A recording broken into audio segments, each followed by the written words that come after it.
तो हम कथा कभी पूरी कह सकते हैं। न जाने कितने विद्वान कह करके चले गए, लेकिन कथा किसी ने पूरी नहीं कह पाई।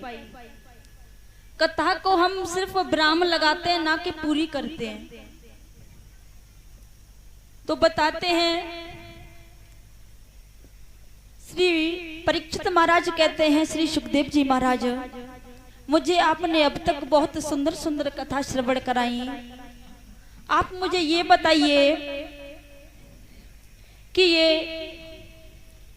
देवता और राक्षसों में कैसे लड़ाई हुई, ये समुद्र मंथन क्यों किया गया, राजा बलि ये कैसे राजा बने।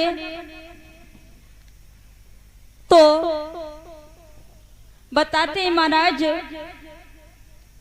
एक बार महाराज इंद्र अपने हाथी पे सवार होकर के जा रहे थे। तो राजा होता तो राजा का सब कोई सम्मान करता है। देखो प्रसंग बहुत अच्छा, आप ध्यान पूर्वक सुनना, ठीक है, सब समझ में आ जाएगा। जब वो हाथी पे सवार होकर के जा रहे तो सामने से दुर्वासा ऋषि आ रहे। तो उन्होंने कहा ये हमारे राजा हैं। तो इनके एक फूलों की माला ली, उनके गले में डाल दी, क्योंकि सम्मान किया। और इंद्र इतना घमंडी हो चुका था, अभिमान में चूर हो रहा था कि मेरे समान कोई नहीं है। दुर्वासा ऋषि तो आगे निकल गए, लेकिन इंद्र ने क्या किया, उस माला को लिया और हाथी के पैरों में डाल दिया। हाथी के पैरों में डाल दिया तो दुर्वासा ऋषि का फिर से आना हुआ। दुर्वासा ऋषि का फिर से आना हुआ तो उन्होंने अपनी फूलों की माला पहचान ली कि ये तो मैंने माला इंद्र के गले में डाली थी, लेकिन इसने मेरी माला का अपमान किया है। उसी समय दुर्वासा ऋषि ने दे दिया शाप, जाओ इंद्र, जिस गद्दी का आपको इतना बड़ा अभिमान है ये आपसे छिड़ जाएगी। ये बात पता चल गई राक्षसों के गुरु शुक्राचार्य को कि अभी हम अपने दैत्यों को ये गद्दी दिलवा सकते हैं, इससे अच्छा मौका और कोई नहीं है। तो क्या हुआ, आज दुर्वासा ऋषि ने दैत्यों से कहा, लेकिन दैत्य सोचने लगे कि इंद्र जब अभी श्रापित हैं तो इनसे हम युद्ध कैसे कर सकते हैं। तो उन्होंने कहा इनसे संधि कर लो, प्रेम कर लो। जब उनसे प्रेम किया तो दोनों ने संगठन किया, बोले ऐसा करते हैं समुद्र मंथन कर लेते हैं, इनमें से बहुत सारी वस्तुएं निकलेंगी, रत्न निकलेंगे।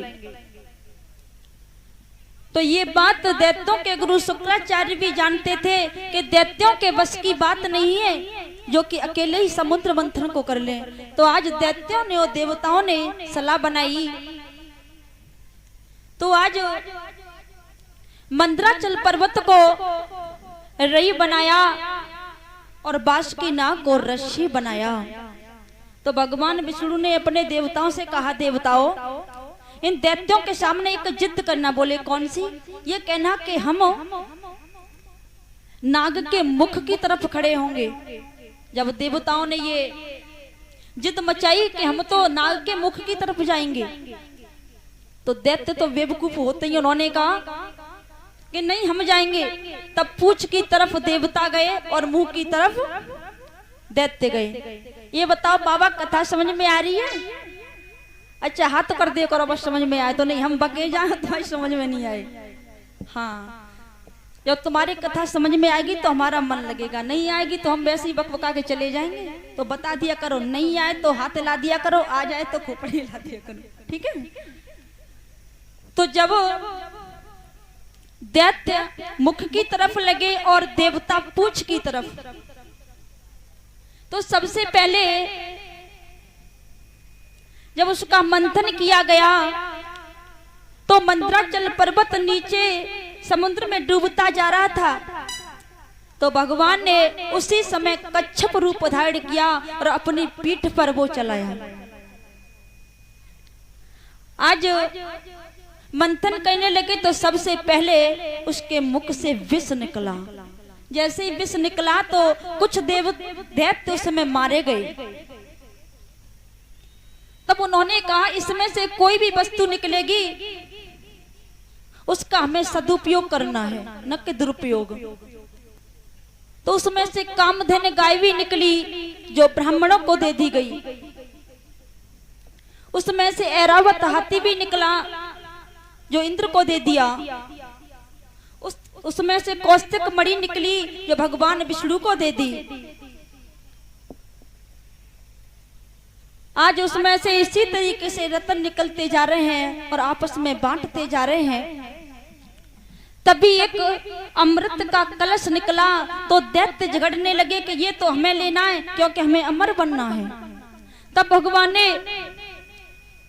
मोहिनी रूप धारण किया, इतने सुंदर रूप बनाया कि दैत्य इसको देख करके मोहित हो गए। कहने लगे अब हमारा बंटवारा इतनी सुंदर स्त्री आई है यही करेगी।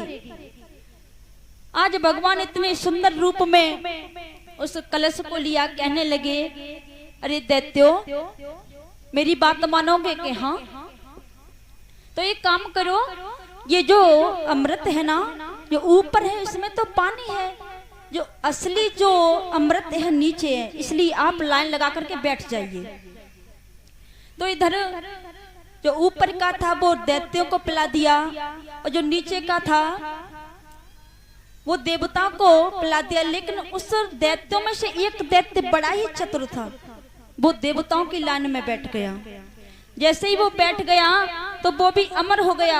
इधर भगवान को पता चला कि ये दैत्य देवताओं की लाइन में बैठा हुआ है, तो भगवान ने अपना सुदर्शन चक्र चलाया और उसका सर और धड़ अलग कर दिया। तो उसी में से कौन बने? राहु और केतु। समझ में आ रही है ना? उसी में से राहु केतु बने। इधर देवता लड़ते रहे तो देवताओं ने हार नहीं मानी। कहने लगे इन देवताओं के सामने हम हार नहीं मानेंगे, आज दैत्य चले जाते हैं। लेकिन उन्होंने क्या किया कि अब तो भक्ति लाने में जुड़ गए कि थोड़ा ढोंग तो बनाए।